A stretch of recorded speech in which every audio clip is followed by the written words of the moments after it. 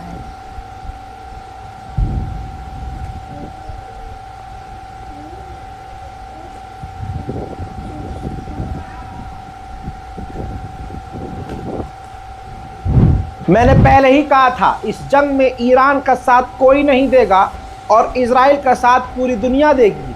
अरब चुपचाप अपनी इजरायली महिलाओं के साथ, इजरायली गर्लफ्रेंड, इजरायली बीवियों के साथ बिस्तर में मस्ती कर रहे हैं और बैठकर अय्याशी करते हुए सिर्फ टीवी देख रहे हैं। इसके अलावा ये कुछ करेंगे नहीं, चुपचाप डरपोकों की तरह अय्याशी करते रहेंगे और डरपोक की तरह बोलेंगे कुछ नहीं। लेकिन आपको बता दूं, हैरत होगी आपको कि ईरान के 100 ड्रोन कम से कम इजराइल के बाहर ही ब्रिटेन, अमेरिका, फ्रांस, जर्मनी और जॉर्डन ने मिलकर रोके हैं। सोचिए। आइए अब मैं जॉर्डन की गद्दारी दिखाता हूं। खबर यह है कि जॉर्डन ने अपने ही दम पर दर्जनों ईरान की मिसाइलें और ड्रोन रोके हैं। जॉर्डन ने कहा कि हम रोकेंगे, हम अपने भाई इजराइल को बचाएंगे। जॉर्डन, याद रखिए, मुस्लिम देश है। ये पहला मुस्लिम देश है जिसने सन 2024 में इजराइल का मैदान जंग में खुद उतरकर बचाव किया और मुसलमान देश के खिलाफ खड़ा हो गया और फ़िलिस्तीन का समर्थन करने के बजाय फ़िलिस्तीन के खिलाफ रहा। यह है जॉर्डन। आइए जॉर्डन की तस्वीर दिखाता हूं, जब जॉर्डन के एयर डिफेंस सिस्टम ईरान के ड्रोन और मिसाइलों को रोक रहे हैं।